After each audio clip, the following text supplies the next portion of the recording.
ময়নায় রণক্ষেত্র। লক্ষ্মীর ভান্ডার বন্ধ টানা 3 মাস, ক্ষোভে ফেটে পড়লেন প্রাপকরা। আজ প্রায় 3000 মহিলা ঝাঁটা হাতে ময়না বিডিও অফিসে ডেপুটেশন দিতে গেলে বাধা দেয় পুলিশ। তারপরেই শুরু ধস্তাধস্তি, হাতাহাতি, উত্তেজনা ছড়ায় পুরো এলাকায়। কয়েকজন মহিলা আহত হয়েছেন এবং মাথায় আঘাত লেগেছে অনেকের। বিক্ষোভকারীদের হুঁশিয়ারি, লক্ষ্মীর ভান্ডার না চালু হলে এবার ঘেরাও হবে জেলা শাসকের কার্যালয়। ময়না পূর্ব মেদিনীপুরে এখন একটাই প্রশ্ন সর্বত্র, কবে খুলবে লক্ষ্মীর ভান্ডার? লক্ষ্মীর ভান্ডার বন্ধ করে দিচ্ছে বলে আজকে 3 মাস আমাদের টাকা দেয়নি।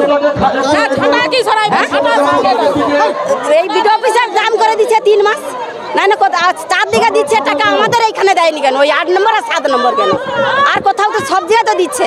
যদি না দিত, কোথাও না দিত, তাহলে লোক প্রতিবাদ করতে আসতো না। আর আমার এই কপালে দেখো, এই দিদিরা আমার কপালে মেরেছে, দেখছো আমার এইখানে দেখো, ওইগুলো পুলিশ মাথায় এখানে মেরে দিয়েছে।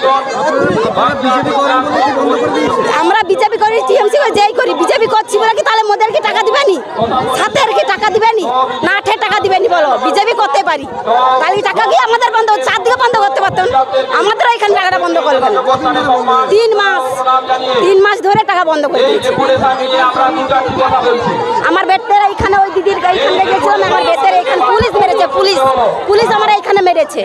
হ্যাঁ, ঠেলাঠেলি করতে যে আমি বলি সরে আসতে, যে আমার রইসে লাগিয়ে দিচ্ছে। দেখো আমরা এখানে দেখছো তুলে দিয়েছে, তাহলে আমি কি করবো? শেফালি রাহুল কিছু আগে টাকা দেয়নি, টাকা দিতে দিতে বন্ধ করেছে। আগে তো টাকা দিলে 3 মাস কি কারণে বন্ধ করছে? আগে টাকা দিছিল, 3 মাস কেন বন্ধ করছে? জবাব চাই, নাহলে ঝাঁটা দিয়ে আসবাইব, ঝাঁটা দিয়ে আসবাইব। আগে ভদ্রভাবে গেট খুলুন, আমি কথা দিচ্ছি, ভিডিওর সঙ্গে কথা বলবো। কেন বন্ধ করছে, কি কারণে? সাথে আছে কি কারণে বন্ধ করছে? জবাব চাই।